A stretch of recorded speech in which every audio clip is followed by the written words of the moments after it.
வணக்கம். திருப்பத்தூர் மாவட்டம் வன்னியர் சங்கம் மற்றும் உழைப்பாளர் கட்சி மாநில தலைமை அலுவலகம். நாளை நடைபெற இருக்கும் சட்டமன்ற தேர்தல் தமிழகம் முழுவதும் தொடர்ந்து 20 நாட்களாக தேர்தல் கமிஷன் எடுத்த நடவடிக்கை சிறப்பு. எவ்வாறு சிறப்பு என்றால், ஏழைகள்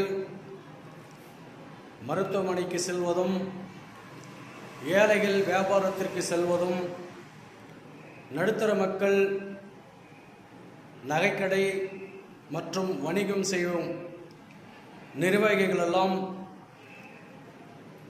சோதனை செய்து பணத்தை கைப்பற்றியது. இதெல்லாம் மிக சிறப்பு.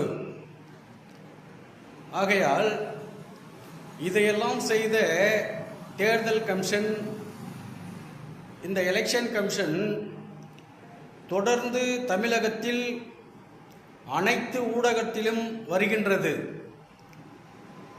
லால்குடியிலே ஒரு ஓட்டிற்கு 25,000 என்றும், கோவையிலே ஒரு ஓட்டிற்கு 5,000 என்றும், திருப்பத்தூர் மாவட்டத்தில் ஒரு ஓட்டுக்கு 2,000 என்றும், அனைத்து தொகுதிகளிலும் மக்களுக்கு ஓட்டு போடுவதற்கு பட்டூடா செய்யும்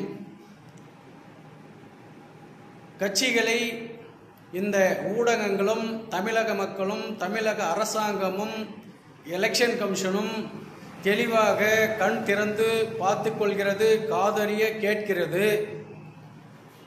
ஏன் இப்படி நடக்கின்ற எலெக்ஷன் கமிஷன் ஓட்டிற்கு பணம் வாங்கினால் சிறை தண்டனையும் அபராதமும் என்று விதித்த எலெக்ஷன் கமிஷன் தற்போது ஓட்டிற்கு பணம் பட்டுட செய்யும் கட்சிகளை ஏன் ரத்து செய்ய முடியாது, ஏன் இந்த எலெக்ஷனை நிறுத்தி வைக்க முடியாது என்பதை இந்த உழைப்பாளர் கட்சி கண்டிக்கின்றது.